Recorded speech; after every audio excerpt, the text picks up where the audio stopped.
ನಮಸ್ಕಾರ. ಬೀದರ್ನಲ್ಲಿ ಇವತ್ತು 8ನೇ ತಾರೀಕು ಡಿಸೆಂಬರ್ 8, 2024 ಒಂದು ಹಿಂದೂ ಸಮಾಜೋತ್ಸವ, ಹಿಂದೂ ಜಾಗೃತಿ ಸಭೆ ಅಂತನ್ನುವಂಥದ್ದು ಅಲ್ಲಿಯ ಎಲ್ಲ ಹಿಂದೂಗಳು ಒಟ್ಟಾಗಿ ಒಂದಾಗಿ ಒಂದು ಬೃಹತ್ ಕಾರ್ಯಕ್ರಮ ಸಭೆಯನ್ನು ಯೋಜನೆಯನ್ನು ಮಾಡಿದರು. ಕಳೆದ ಒಂದೂವರೆ ತಿಂಗಳಿಂದ ಪರಿಶ್ರಮ ಹಾಕ್ತಾ ಇದ್ದಾರೆ.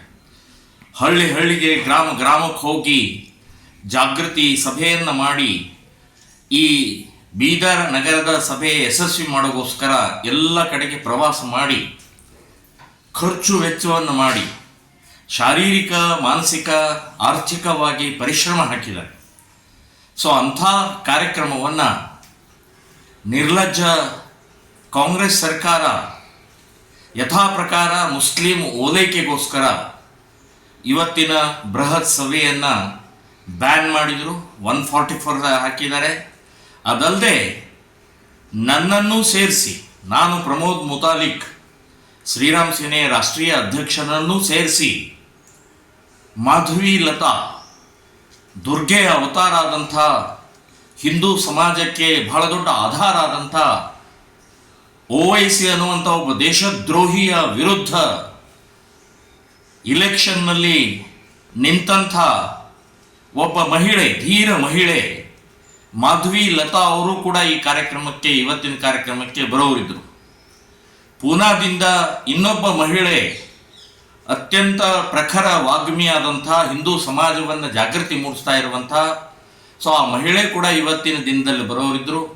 3 ಜನರಿಗೆ ಇವತ್ತು ಬ್ಯಾನ್ ಮಾಡಿದ್ದಾರೆ. ಬೀದರ್ ಜಿಲ್ಲಾ ಪ್ರವೇಶ ನಿಷೇಧವನ್ನು ಮಾಡಿದ್ದಾರೆ. ಡಾಕ್ಟರ್ ಅಂಬೇಡ್ಕರ್ ಸಂವಿಧಾನಕ್ಕೆ ಅಪಮಾನವನ್ನು ಮಾಡಿದ್ದಾರೆ. ಡಾಕ್ಟರ್ ಅಂಬೇಡ್ಕರ್ ಈ ದೇಶದ ಪ್ರತಿಯೊಬ್ಬ ನಾಗರಿಕನಿಗೆ ವಾಕ್ ಸ್ವಾತಂತ್ರ್ಯವನ್ನು ಕೊಟ್ಟಿದ್ದಾರೆ. ಆ ವಾಕ್ ಸ್ವಾತಂತ್ರ್ಯವನ್ನು DC SP ಅವರು ಇವತ್ತು ಹೀನಾಯವಾಗಿ, ಅದನ್ನು ಅಸಹ್ಯವಾಗಿ ಇವತ್ತು ಅವಮಾನವನ್ನು ಮಾಡಿದ್ದಾರೆ. ಸೊ ಈ ರೀತಿಯ ಬ್ಯಾನ್, ನಿರ್ಬಂಧನೆ ಮಾಡುವಂಥ ರೋಗ ಈ ರಾಜಕೀಯ ವ್ಯಕ್ತಿಗಳಿಗೆ ಅಂಟುಕೊಂಡಿದೆ. ಸೊ ವಿಚಾರವನ್ನು ಹೇಳೋಕ್ಕೆ ಅವಕಾಶ ಮಾಡಿಕೊಡ್ಲಾರ್ದಂಥ ಈ ರಾಜಕೀಯ ವ್ಯವಸ್ಥೆಯನ್ನು ಧಿಕ್ಕಾರ ಹೇಳ್ತಾ ಇದ್ದೀನಿ ನಾವು. ಸೊ ಇದು ನನಗೆ ಮೊದಲನೇ ಬಾರಿ ಅಲ್ಲ, ಇದು ನಿರಂತರವಾಗಿ ನಡೀತಾ ಇದೆ. ನಾನು ಹೇಳೋದು, ನಾನೇನಾದರೂ ಭಾಷಣ ಮಾಡಿದರೆ ಗಲಭೆ, ಗಲಾಟೆ, ಪ್ರಚೋದನೆ ಅಂತ ನಿಮಗೆ ಅನಿಸಿದರೆ ನನ್ನ ಮೇಲೆ ಕೇಸ್ ಹಾಕಿ, ಜೈಲಿಗೆ ಹಾಕಿ. ಆದರೆ ಮಾತನಾಡುವುದನ್ನೇ, ವಿಷಯ ಹೇಳುವುದನ್ನೇ, ಹಿಂದೂ ಸಮಾಜಕ್ಕೆ ಜಾಗೃತಿ ಮೂಡಿಸುವುದನ್ನೇ, ಸಭೆಯನ್ನೇ ನೀವು ಬ್ಯಾನ್ ಮಾಡುವಂಥ ಪ್ರಕ್ರಿಯೆ ಇದು ಶೋಭೆ ತರುವಂಥದ್ದಲ್ಲ, ಸಂವಿಧಾನ ವಿರೋಧಿ ಅಂತನ್ನುವಂಥದ್ದು ನಾನು ಸ್ಪಷ್ಟವಾಗಿ ಹೇಳ್ತಾ ಇದ್ದೀನಿ. ಇನ್ನು DC ಪೊಲೀಸ್ ಇಲಾಖೆ ಇವರು ಕಾನೂನು ಸುರಕ್ಷಿತರಲ್ಲ, ಕಾನೂನು ಪಾಲಕರಲ್ಲ, ಇವರು ರಾಜಕೀಯ ವ್ಯಕ್ತಿಗಳ ಬಾಲ್ಬಡಕರಾಗಿದ್ದಾರೆ.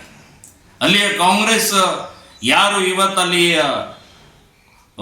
ಜಿಲ್ಲಾ ಉಸ್ತುವಾರಿ ಮಂತ್ರಿಗಳಿದ್ದಾರೆ, ಅಥವಾ ಅಲ್ಲಿ MLAಗಳಿದ್ದಾರೆ, ಅಲ್ಲಿಯ MP ಗಳಿದ್ದಾರೆ, ಅವರ ಮಾತನ್ನು ಕೇಳುವಂಥ ಇವತ್ತು ಪೊಲೀಸ್ ಡಿಪಾರ್ಟ್ಮೆಂಟ್ ಮತ್ತು ಜಿಲ್ಲಾಧಿಕಾರಿಗಳು ಬಂದಿದ್ದಾರೆ ಅಂತಂದರೆ ನಿಮ್ಮ ಸ್ವಂತ ಬುದ್ಧಿ ಎಲ್ಲಿದೆ? ನಿಮಗೆ ಕಾನೂನಿಲ್ವಾ? ನಿಮಗೆ ಯಾವುದೇ ರೀತಿಯ ನೀತಿ ನಿಯಮಗಳಿಲ್ವಾ? ಸೊ ಈ ರೀತಿಯ ಪ್ರವೃತ್ತಿಯನ್ನು ನಿಲ್ಲಿಸಬೇಕು.